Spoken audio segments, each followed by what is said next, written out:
The core curriculum of Hillsdale College is the profound thing. That means it's at the foundation. Everything built on that.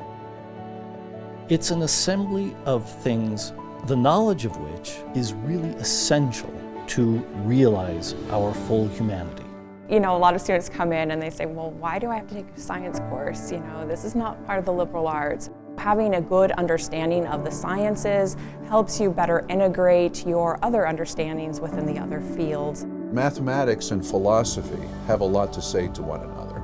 History and the sciences have a lot to say to one another. You got to have a foundation of multiple things to really appreciate the specific things that you then study in earnest.